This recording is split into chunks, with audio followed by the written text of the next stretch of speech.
તો વાત કરીએ જામનગરના કલાવાડાના છત્તર ગામમાંથી નકલી દૂધ બનાવવાનું કૌભાંડ ઝડપાયું છે। એલસીબી પોલીસને માહિતી મળતા પોલીસે છત્તરે ગામમાં રહેણાંક મકાનમાંથી કૌભાંડ ઝડપી પાડ્યું હતું।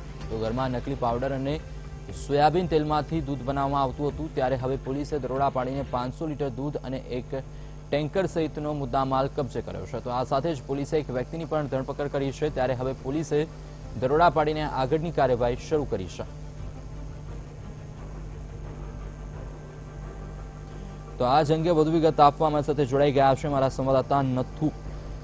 જણાવો કે જે રીતે નકલી દૂધ બનાવવાનું નેટવર્ક જામનગરમાંથી કાલાવાડ વિસ્તારમાંથી પકડાયું છે, મહત્વની વાત કરીએ કે પાવડર અને સોયાબીનના તેલમાંથી આ દૂધ બનાવાતું હતું, પોલીસે કેવા પ્રકારની કાર્યવાહી હાથ ધરી છે આ અંગે?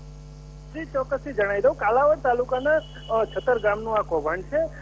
જે લોકલ ક્રાઇમ બ્રાન્ચને એવી બાતમી મળી હતી કે ત્યાં રહેતો જયસુખ વલ્લભભાઈ કાળા નામનો શખ્સ છે જે આ સમગ્ર કૌભાંડ ચલાવી રહ્યો છે, જેના આધારે ગત મોડી રાત્રે જ ત્યાં દરોડો પાડવામાં આવ્યો હતો અને ફૂડ શાખાના ઇન્સ્પેક્ટરોનો પણ સાથે લઈ પોલીસે કાર્યવાહી કરી હતી, જ્યાંથી આ શખ્સ જયસુખ છે જે તે આ સંપૂર્ણ કૌભાંડને ચલાવતો પકડાયો હતો, જેમાં તે સોયાબીનના તેલ અને દૂધના પાવડરને મિક્સ કરી સંપૂર્ણ નકલી દૂધ બનાવતો હતો અને આ દૂધનો જથ્થો બાજુમાં આવેલ ગામડામાં સપ્લાય કરતો હતો અને ત્યાંથી આ દૂધ રાજકોટ ડેરીમાં જતું હતું અને ત્યાંથી આ સમગ્ર જથ્થો પેકિંગ થઈ અને માર્કેટમાં આવતો હતો।